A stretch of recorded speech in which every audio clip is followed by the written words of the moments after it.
So I'm going to call tonight's public hearing to order. It is Thursday, October 6th, 2022 at 6 p.m. And I guess before I open the public hearing, I'll make my quick remarks about who I am and why we're here. So my name is Carl Granrath. I'm the hearing examiner for tonight's one application. So the point of tonight's hearing is for me to accept testimony and evidence into the record for the matters pending. And I will take the case file, staff report, and any testimony and evidence offered tonight and compile a recommendation that I submit to the staff that goes to your county commissioners. And your county commissioners are ultimately the ones who have the authority to make the decision for tonight's application. So as I see, we've had at least one person sign up for public testimony. If anyone else is here and wishes to speak, we'll give you an opportunity at that time if you still wish to speak. Otherwise, please wait until that time and I'll call you up to the podium to state your name and address. And I just ask that you direct all testimony towards me, not anyone else in the crowd. So as far as procedure, the staff is going to introduce the application. The applicant is going to have up to 30 minutes to present their application. Then we'll open it up for public testimony, to which there's a 5-minute limit per person, and we'll see if anybody ends up on Zoom. And if you're on Zoom, we'll let you know when your opportunity will be to give testimony. And after that, there is 15 minutes the applicant can have for any rebuttal or response to comments. And occasionally I might have some questions and take things a little bit out of order, but generally that's how it will go. So with that, I will open the public hearing for MSP 21-0008 BUNCO Ranch. Mr. Finkel, please take it away. Thank you. Examiner, for the record, Vlad Finkel with Kootenai County Community Development. I'll get into the specifics of this project and address a number of technical aspects of this request and staff analysis. As you just stated, this is a request by Dom Construction for the approval of a major subdivision. The subject property is located on the north side of Kootenai County, east of Silverwood Theme Park and north on Nunn Road. The property is 80 acres in size, and it's, as you can see on the aerial overlay, it's heavily vegetated with some significant topography. The zoning map designates this the subject property as rural, and the comp plan designation is a resource recreation. Now, I'd like to point out with respect to the comp plan designation, the fact that as you read through the report and in the comp plan itself, resource recreation is one of those designations that personally I have seen very little, if any, development in terms of platting process. In fact, if I recall the general gist of what it's for is to preserve the natural character of the area with very limited development. Now, that was something that staff had concerns originally about, and then based on some recent comments from Department of Fish and Game, we wanted to dialogue further with the applicant as well as the agencies to understand whether the geographical location of this site and the comp plan designation would be a deterrent for this project to move forward. What we concluded based on the assessor's parcel overlay map is that there are a number of parcels that are directly to the east of the subject property and to the south that are 5 acres or 5 acres in size or greater. Although the parcels to the east are all under the country designation, the parcels to the south are all resource recreation. Based on further discussion with staff and our legal counsel, we concluded that from a compatibility standpoint, and due to the fact that the comp plan is not a mandatory document, but it's more or less of a guiding tool with goals and objectives to facilitate for good planning, that we could move forward with this application and through the review process understand whether the proposal could be adequately mitigated with conditions of approval set forth by or recommended by the agencies with jurisdiction and set forth in the report by staff, as well as the hearing examiner and ultimately the board. So as you can see, as I stated, the subject property is roughly, it's a rectangular shape parcel with a bench located on the south end of the property near Nunn Road, and with a ridge line and significant slopes going down the hill to the northern portion of the property. So as you can see on the next slide, the first slide was looking north, the next slide looking east. You can see that there is a ridge line in this heavily vegetated area that has a significant slope exceeding 30% grade, where the property is basically bisected by an upper and lower bench. So the original request that the applicant proposed, that's before you on the slide, consisted of 16 lots. The design of this subdivision looks kind of funky, but it is to, I'm assuming, the curvature or the geometry of the road in the location near the access to this property by Nunn Road is to likely meet the highway district requirements, and then the meandering of the road along the ridge line and to the lower portion of the property is to meet the highway district grade if they were to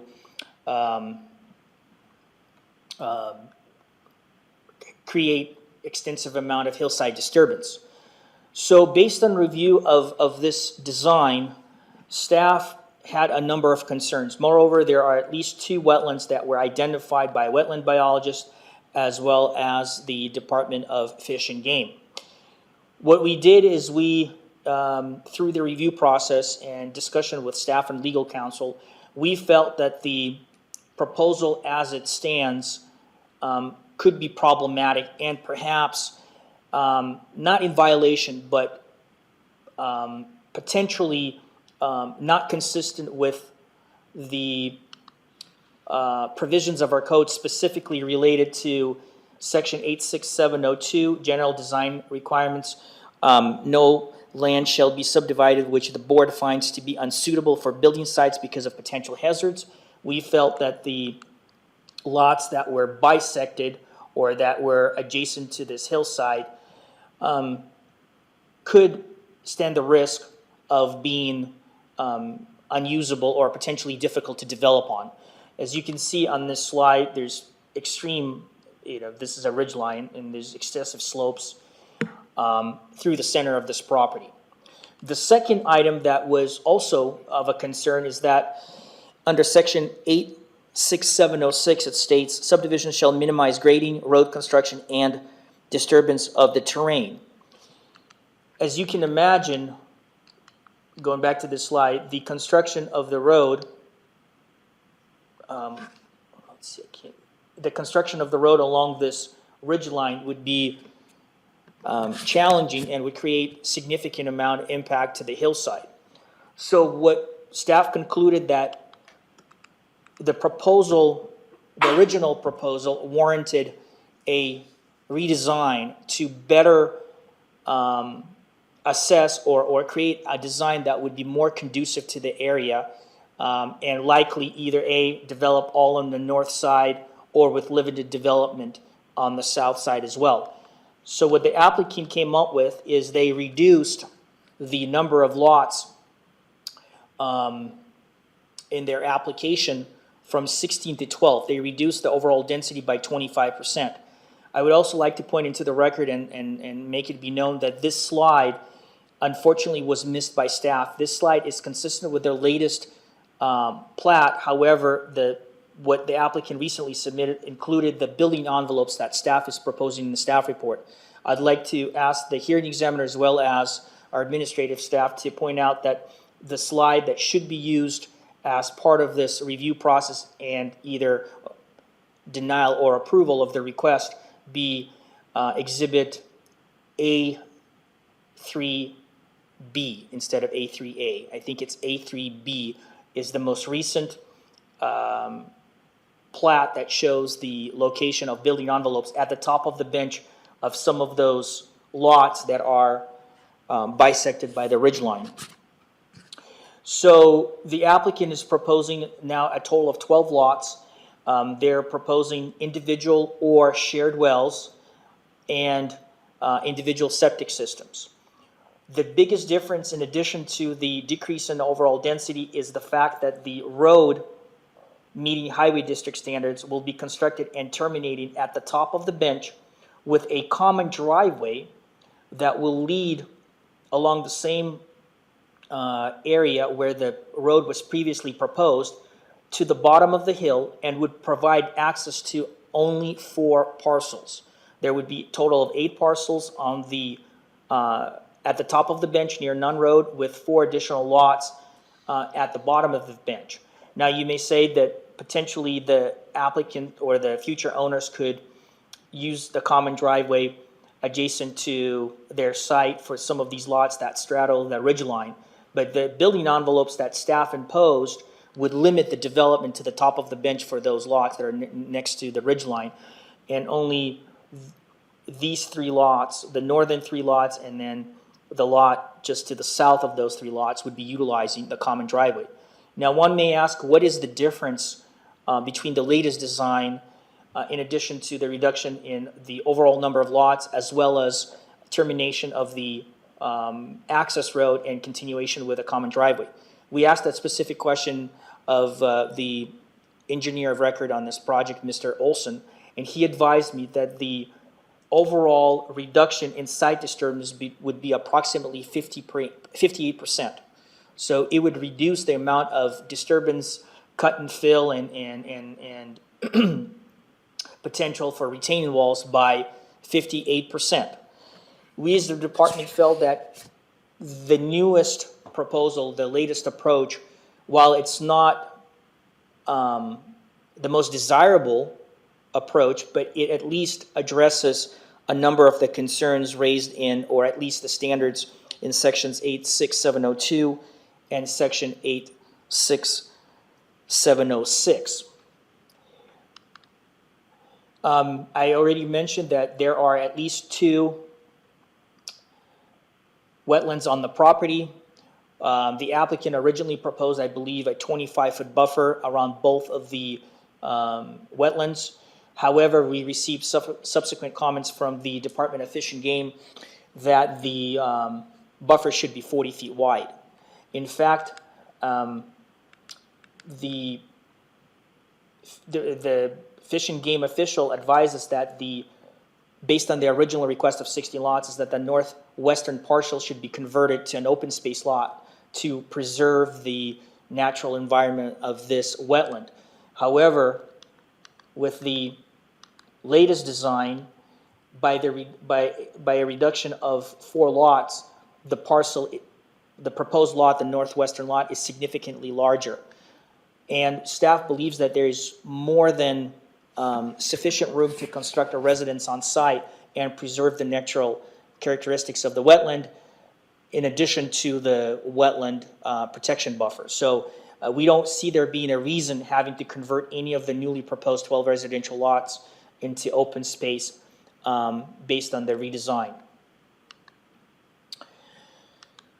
So these are some of the photos of the property in question. As you can see in the top left corner, you have Nunn Road looking both ways, east and west.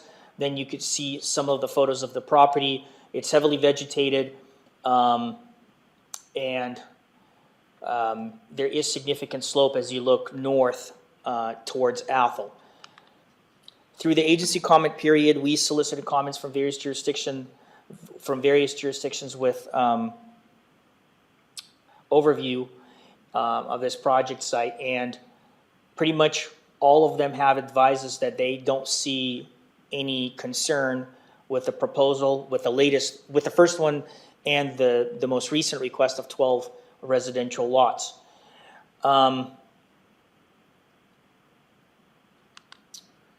Through the public comment period, we originally received 2 comments in opposition of this request, and then we received a 3rd comment after the deadline of the public comment period, which is 10 days prior to today's hearing.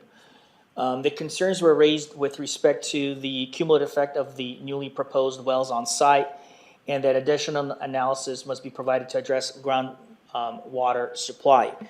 One of the comments that was submitted by Mr. Peterson raised concerns over sufficient water availability, as well as analysis whether the proposal would not have negative effect on the adjoining wells within a half-a-mile radius. So to tackle the first one, I would say, based on our review of the application, the geologist had acknowledged the fact that there may potentially be low flow rates from wells on site because the subject property is not over the aquifer. And what he did state is that he recommends having water storage on site on each individual lot to meet the flow demand requirements pursuant to Kootenai County Code, with a minimum of 5 gallons per minute flow for a period of 4 hours and a minimum of 1,500 gallons per day flow. So one of the conditions of approval that staff imposed on this application is to have a 3,000 gallon cistern on a lot that's served by an individual well, as well as a 5,000 gallon cistern for lots that are served by a shared well, up to 2 lots, and that's the initial proposal by the applicant. We believe that the one of the concerns raised by by Mr. Peterson has been properly addressed. Now, the second question about the possibility of the 12 proposed lots or the 12 proposed wells, or a combination of single wells and shared wells having a negative effect on adjoining wells, it doesn't explicitly states that. There's a lot of technical information within the report, but I'd like to have the engineer of record address that when it's his turn to speak, if you have any questions with that regard. We believe that if in fact you determine that additional information needs to be submitted with respect to the groundwater quantity report as it relates to the potential negative impact on adjacent wells, you have a couple of different options. One of the options is to to remand this application back to staff for further assessment and additional information to address the negative effect on adjoining wells. Or the other option is you could request that the applicant submit that into the record prior to board's decision, if you were to choose to recommend approval. Now, if in fact there is a concern from the public or somebody wants to dispute additional analysis from the geologist or clarification from the geologist, they have the right to request a public hearing in front of the board. So those are a couple of the options that you have. Of course, the other one is if the engineer of record can provide clarification tonight, you could use that as evidence to make your recommendation at a later date. I don't have any questions, I don't have any other information for you at this time unless you have any questions for me. Thanks for that presentation. I do have a couple questions. I want to circle back to the comprehensive plan, and you can help me flesh out maybe some of the conversations and determinations you guys made in-house. You know, as this is resource recreation in the comprehensive plan, I did read, of course, the definition of what that designation is. Of course, it doesn't say anything about residential or subdivisions. Correct. Except for possibly dude ranches. Correct. So I want you to help me walk through the conversations you had with maybe your legal counsel and other staff members to come to your recommendation. Absolutely. So as I stated early on in my presentation, staff had the same concerns. In fact, the reason why we had this level of concern is because There was recently a minor subdivision that was approved approximately 3/4 of a mile to the west where BUNCO Road and Nunn Road converge. And the concerns were raised by Fish and Game in that application is with the fact that the subdivisions in this area may pose a negative impact on wildlife. In conjunction with the Fish and Game comments as well as the comp plan designation, we at first felt that this perhaps could be problematic. But as I have stated, there are other key factors that we have to look at, one of which is the existing environment and conditions in the area, and whether or not the proposal would stand out or not be compatible with the existing development that has historically occurred within close proximity of the site. As you can see, and I pointed this out, is there is development to the east as well as to the southeast and to the south of this project area that has lots of 5 acres or greater. So there are lots that are as small as 5 acres. Moreover, the comments that we received from the Department of Fish and Game were not as stringent or as concerning as on the other application that is 3/4 of a mile to the west, because in that area, majority of parcels are 20 acres in size or greater. So this is, the dynamics of this location are slightly different, being that it's, close to 3/4 of a mile to the east. The other point I'd like to make is that a comp plan in state of Idaho is just a guiding document that assists staff as well as the decision makers in making a determination on an application. It's not a mandatory document. It doesn't automatically require that the application be in compliance with the goals and policies. It's basically a guide, but the zoning itself and the density is what's the guiding force for staff's recommendation and historical decisions by elected officials. I don't know if that answers your question, but that was just the gist of our previous discussions. Okay, and then just do you know when the parcels perhaps to the south that are in the same comp plan designation were subdivided, or how historical they are? I understand if you don't know this off the top of your head. I don't know this. So. No, I don't know it. Okay. All right, that's all I have. Oh, go ahead. One last point is the project site is located on the periphery of the resource recreation designation, and it abuts country designation. So I want to make sure that it's clear in the record that this area does have residential uses on parcels less than 10 acres in size. And the other minor subdivision you were just referencing was to the west and not on the border? Or No, I don't remember the specifics. It was Bonus Estates. It was Bonus Estates, BOHN Estates.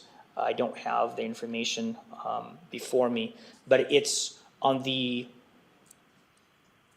northwest corner of where BUNCO Road and Nunn Road meet. Okay.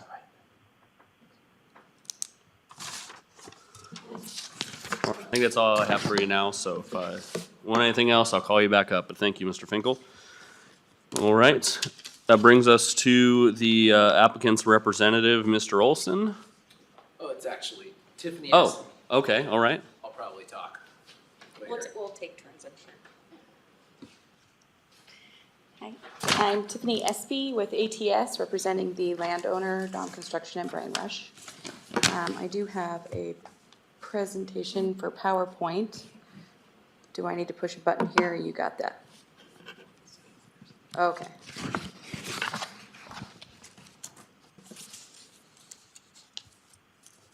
Just want to thank Vlad. He did a great presentation and covered a lot of what we would want to talk about. All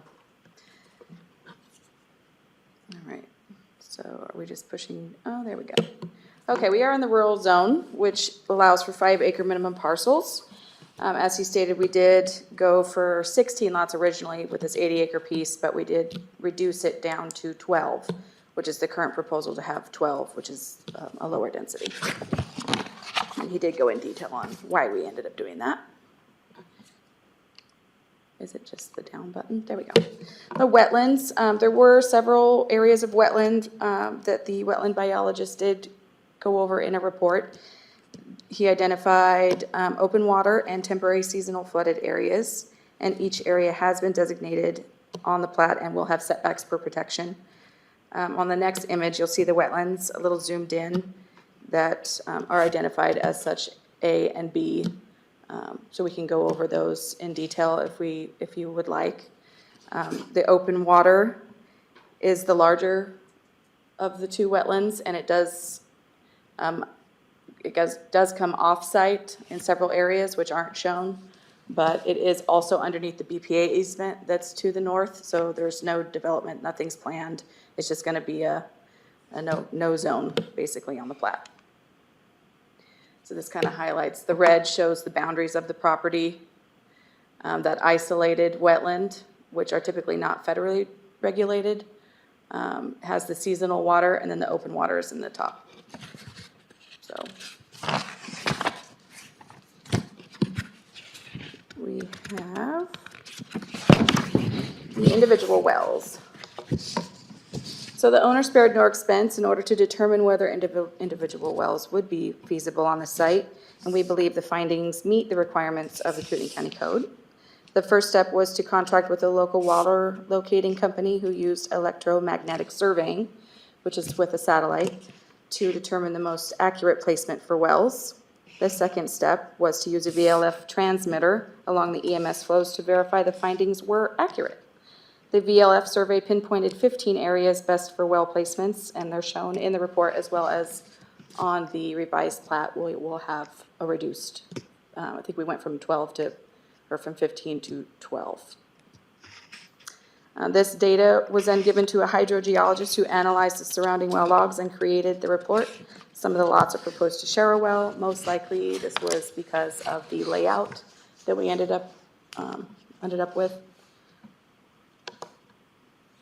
The ridge line that we talked about with the steepest slopes cuts right through the middle of the property, which makes this unique in that the only way to access the northern half of the property is to cross it, which we have reduced to a common driveway. There is no other development proposed to cut across that ridge. So if you have any questions on that, we can certainly address that. Yeah, I guess I just wanted to, for the record, to expand on that a little more. Understanding the difference in requirements for a highway district standard road versus a shared driveway, and my understanding being 4 being the max you can do for a shared driveway.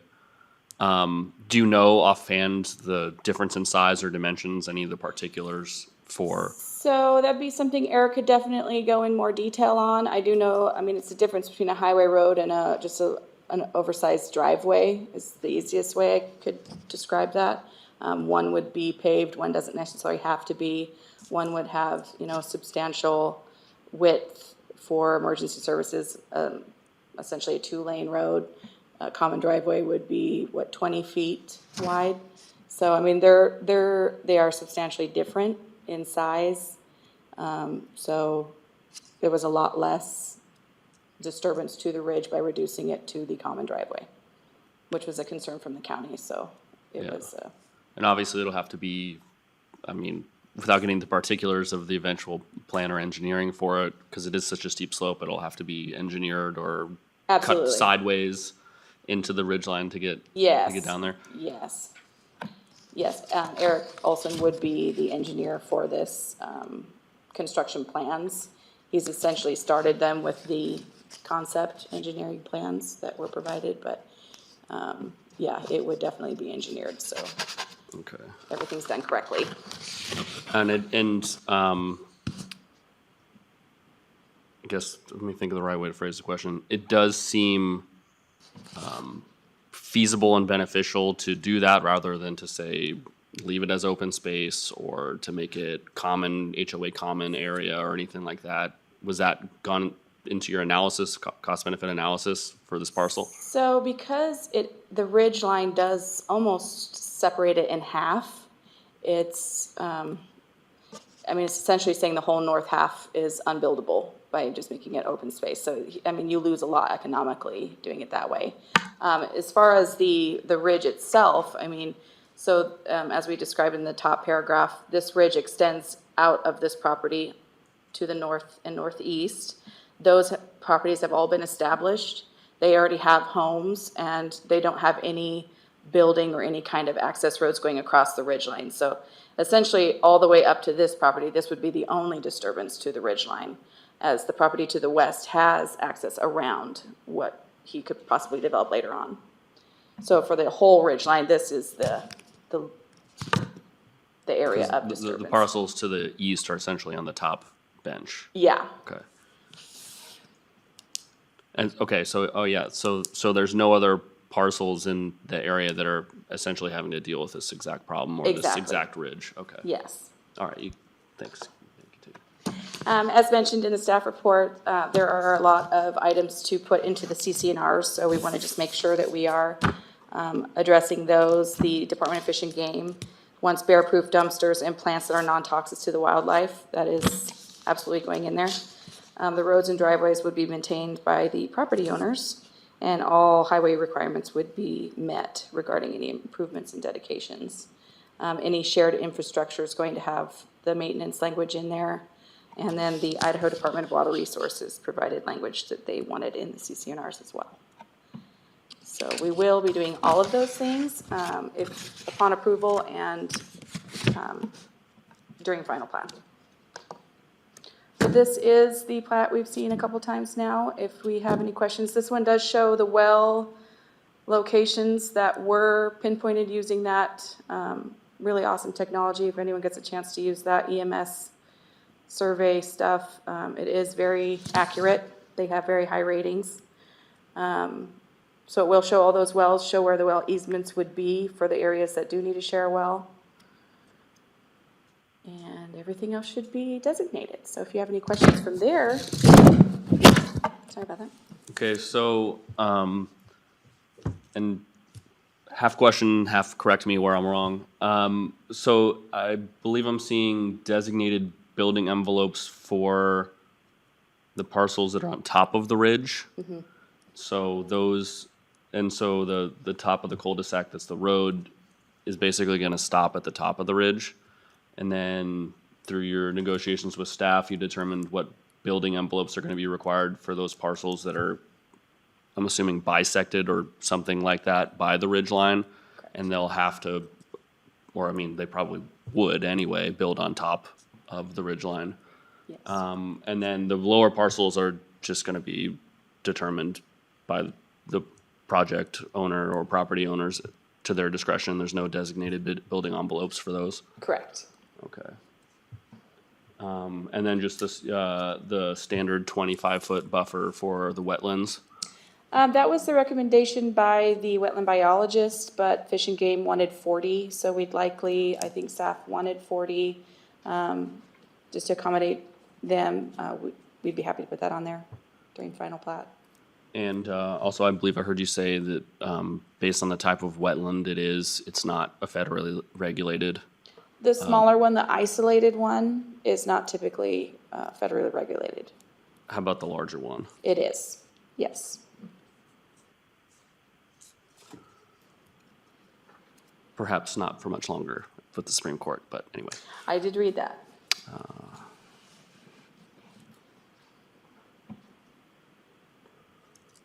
Okay. And I guess, I want to hear your comments as well on the comprehensive plan and the comprehensive plan designation for this parcel, and how you think this development will comport with that and the surrounding area. So I know we've done subdivisions in resource recreational before. I don't know off the top of my head exactly where that was, but this is the first time it's ever been an issue as far as I know. doing a subdivision within that zone. If it encourages recreation, it doesn't necessarily mean what the property owner wants to do with it. And we do go by the zoning. If it's necessary to have a request to amend that comprehensive plan, I mean, that would be a step to take to make sure everybody's satisfied on what the future of it was meant to look like. But I've never really had any concerns brought up on that, so I'm sorry, I don't really know how to address that. Okay. Let me check my notes and make sure I don't have any other questions for you. Although I may call you back up. Okay. Thank you.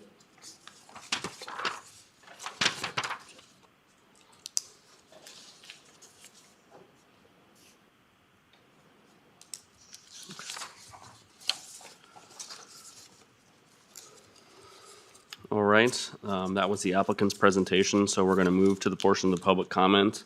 And typically, we do those who are in favor, or I also see Mr. Olson, if you would like to come give testimony now. If you still wish to speak, now would be the time I would like you to come up and talk. Sure. So, maybe the best thing to do would be I can provide a little bit more information to answer your questions on the roadway. Just speak briefly on the well issue, allow Brian to state his concerns, and then if I could be allowed to rebut Absolutely. after Brian, then that's probably the way to go. So you asked the difference between highway district construction and common driveway construction. Highway district road, if that was the road that we would take down the hill, it would likely be 24 foot wide paved surface with 2 foot gravel shoulders. And the other thing that starts to really widen out the footprint of a highway district road is standards are 4-to-1 4 slopes, so the slopes coming off of the sides of the shoulder are 4-to-1.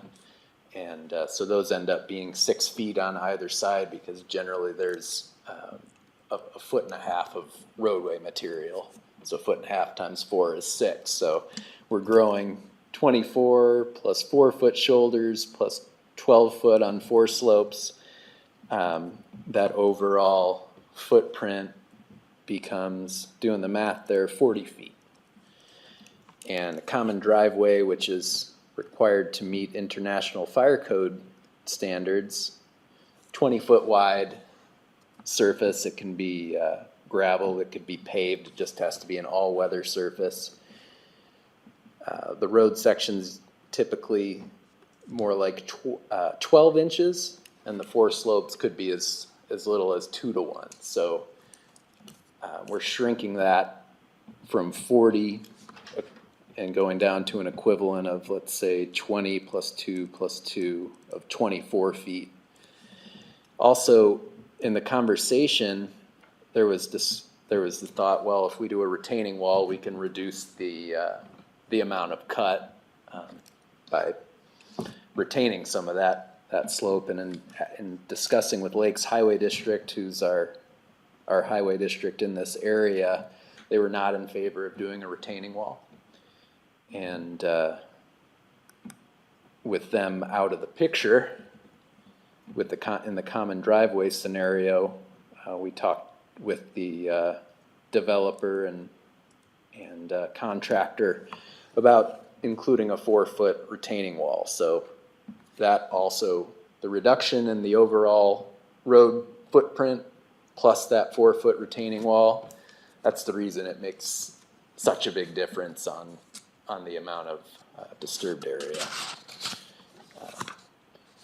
Regarding the well, or the wells, it's not my area expertise. I understand why Brian has a concern. He's located topographically downslope from the property and has a well that by the log looks like it's, I don't know if I'd call it low yield, but it's I think I saw 7 gallons a minute well. So I think if I was in his shoes, I would be concerned also. So I think, as Vlad mentioned, I think in reviewing the hydrogeologic data, I think there was an adequate presentation showing that even if we ended up with low yield wells, we could provide storage that would get us in line with what the county requirements are for minimum water provision. There was another engineer hired by the hydrogeologist that performed that evaluation, and reading back the code, it is acceptable to provide storage to make up the difference in the case of a low flow type situation. And maybe I'll talk a little bit more after the public's had a chance to weigh in. Thank you. Thanks. All right. If there is anyone on Zoom, they're going to come after people who are here in person. So next up, I have Brian Peterson, who wishes to speak and is opposed to the application. Please come on up, sir.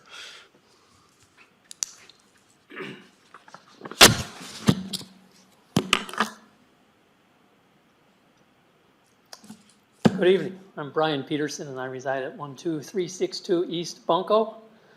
I guess we are somewhat neighbors to this property in that we share property corners, so our southeast corner is their northwest corner.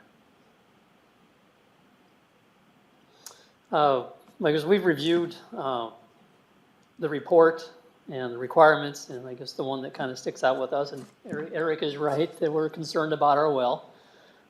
You know, depending on where the wells go, we might be the closest well, particularly those ones in the back. And as you're well aware, that the Kootenai County ordinance requires that the applicant has to demonstrate that it's likely that new or existing wells will provide sufficient water for the subdivision without negatively affecting nearby property owners. And they haven't demonstrated either. Can I give you exhibits? As part of record? Sure. Okay. I don't have very much. I just have one sheet. Once I find it here. That'll be entered as HE 1002. Well, what that is just it's a snapshot of the Department of Water Resources website, and it just shows the wells in the area that's under consideration. And I highlighted in red. There's a lot. This microphone is kind of loud. And then that's where the 12 wells would go. And, you know, so I guess just a comment is the 12 lots or 12 wells contained within that lot that's a higher density than anything that's shown on this drawing. And I guess maybe the other thing I'll point out is that the shaded area kind of to the north and west on that's the aquifer designation area. And then you know, and then clearly this parcel is not within that area. It's not over the aquifer. And I can describe our wells and our well and you know my review of the well logs is there was about 40 feet of overburden there. And you drive down through that and you hit bedrock, and then you just drive through rock and run into fractures. Down there, some produce water and some don't. In our case, we had two fractures that produced water, and we found one or two more that didn't. So, I mean, it's sort of a crapshoot out there. There are wells shown on that drawing that don't produce any water. I think there are 3 in the area that end up to be dry holes. So it isn't certain. I think the other thing I'd like to point out from the report is that you know, what we're searching for is fractured seams that produce water. And the hydrogeologist states in his report that those seams are recharged from snowmelt from the east and from the south. So, I mean, the topography behind to the south of this lot is Cedar Mountain, and it all drains to there. And so, you know, one of the things that could happen is, you know, they could slam 12 wells in there and intercept the fractured seam that we're using and, you know, take the water before it gets to where we're at. And, you know, and they talked about the EMS, the satellite survey, and the VLF, the very low frequency thing. And so I guess the one thing I'd like to point out about that,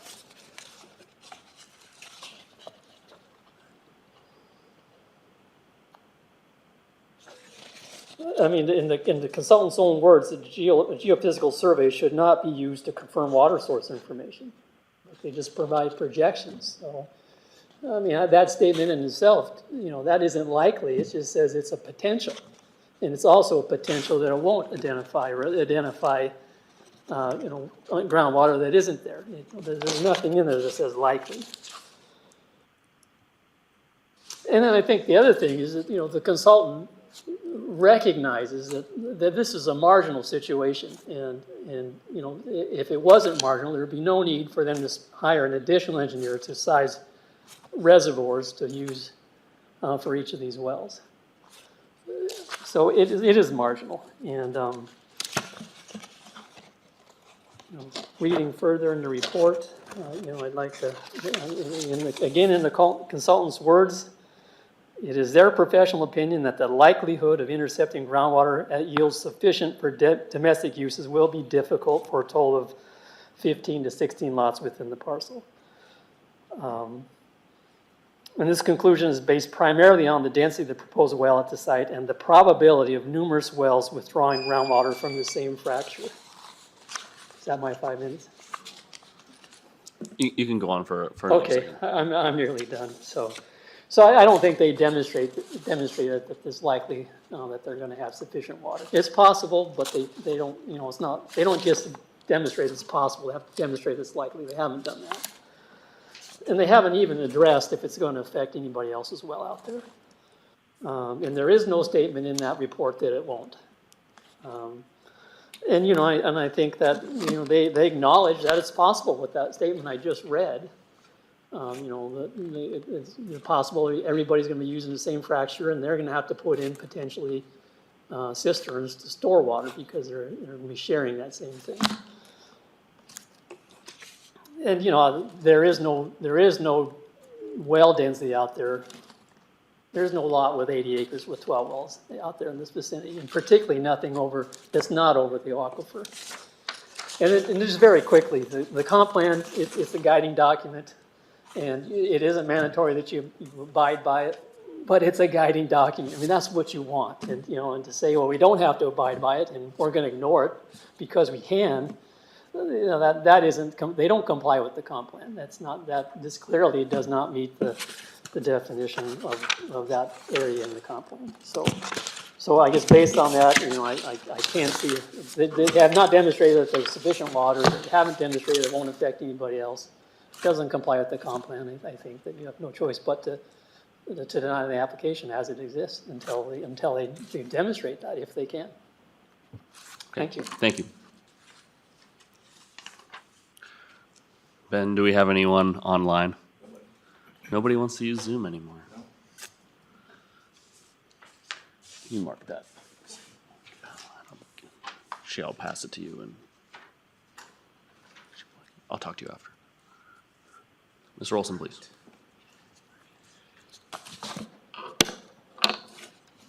So, as I mentioned earlier, I do stand by, and I'm just reading the hydrogeologic review. In terms of quantity, I think we checked the box on quantity. It's just in bold on page 20. The requirements set forth on Kootenai County ordinance will be met, and as such permit should be approved for the site. It's likely the single-use well construction on lots will be capable of producing 1,500 gallons per day, minimum flow of 5 gallons for 4 hours, and the shared wells will be capable of producing 3,000 gallons per day with the minimum flow of 10 gallons per minute. So he's saying right there, it's his opinion that they're going to meet the requirements without storage. That's what he's saying is probably going to happen. But he does hedge and says, it's not a for sure thing, basically. On-site engineered storage should also be constructed at homes constructed with a single dedicated well to minimize stress of each of the homes, and 2 homes constructed with the shared well should be constructed with the 5,000 gallon cistern. So he's saying he thinks that it's going to be all right. but wants to be on the safe side. It's in the conditions of approval that we'll provide that storage. So again, I think we check the box in terms of quantity. I think Brian's right, that the report doesn't clearly state anything with regard to the impact of potentially 12 wells on surrounding wells. The only statement that I could find in the report states, in our opinion, sufficient yield for domestic uses with minimal cone of influences even during the higher demand summer months are inferred to be plausible beneath the site. So minimal cone of influences, it's not very definitive. So especially since we have the concern brought up, I think we'd like to be allowed to obtain additional information from the hydrogeologist. The comment came in late, and it's hunting season, so our hydrogeologist is at elk camp and was unable to access his materials and make it to this hearing in order to provide it. So using one of the methods that Vlad talked about previously, there was a way that we could offer Brian's comments to the hydrogeologist and he can respond specifically to those. That's what we would like to see.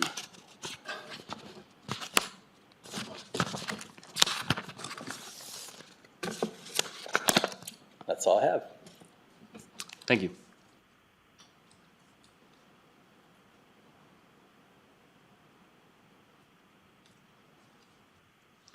Well, I'd like you to come up and I suppose chime in on this subject for us, please, Mr. Finkel.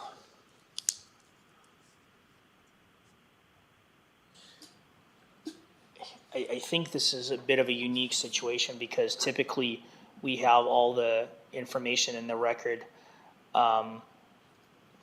for the hearing examiner. I think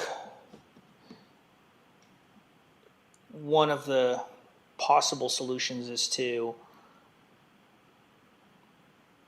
as I stated before, remand this back to staff and have the applicant go through a second public hearing before the hearing examiner with additional information to support their case with regard to groundwater quantity support or groundwater quantity report.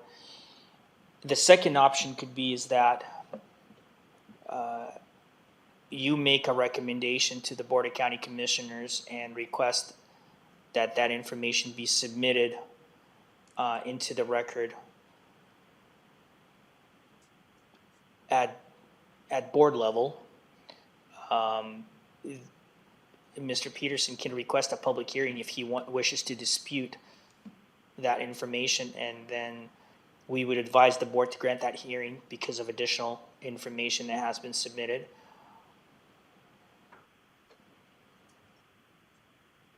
Or you can recommend denial due to lack of sufficient evidence or due to lack of compliance with the minimum requirements of the land use development code as it relates to major subdivisions.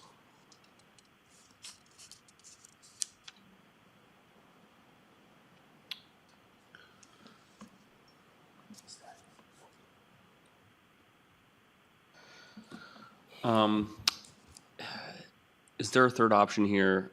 I hope I'm not conflating this with some other codes I may have dealt with recently. Could I essentially keep the record open and request additional information before I make my recommendation? I guess it's similar to what you're saying with, I have a conditional recommendation. I'm thinking out loud here. I'm not saying what I'm going to do. To basically request that information before I'm able to give my recommendation, or suppose Well, you could keep the one the option you record presented was very open. similar. If we set, one of the options is to have a date certain for a follow-up hearing before you where that evidence could be submitted into the record. If we have a date certain, then we don't need to do the notification process again. It's only date uncertain that we would have to go through another public notification process. But if it's date certain, if we set it tonight, that it could be your next hearing, which is I believe, November 3rd.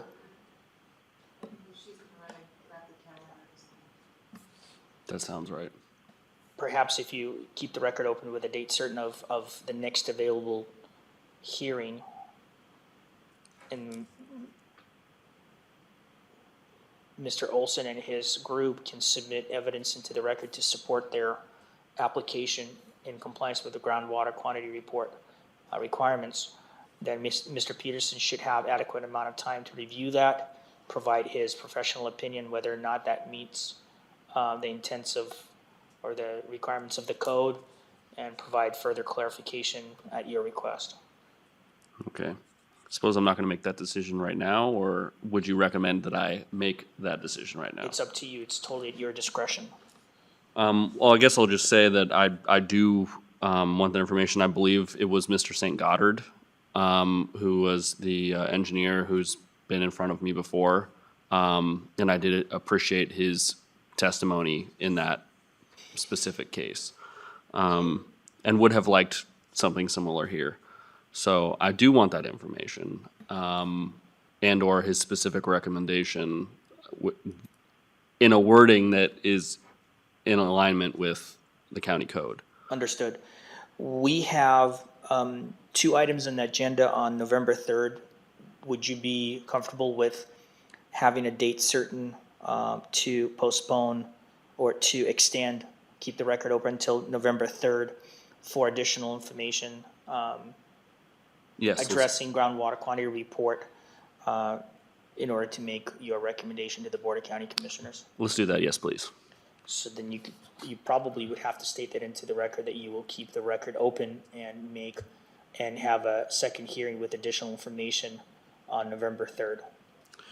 All right. I will state for the record that I am going to keep the record open for MSP 21-0008 Bunco Ranch to the date certain of the night of Thursday, November 3rd, for the purpose of additional information and testimony from the applicant's hydrogeologist, and specific recommendations he may be able to supply as to the groundwater quantity report. So, with that, if we have no one else who's online or wishes to speak, I suppose I will close tonight's hearing. And so I'll close the hearing at 6:58 p.m. And I suppose we will be back again on November 3rd.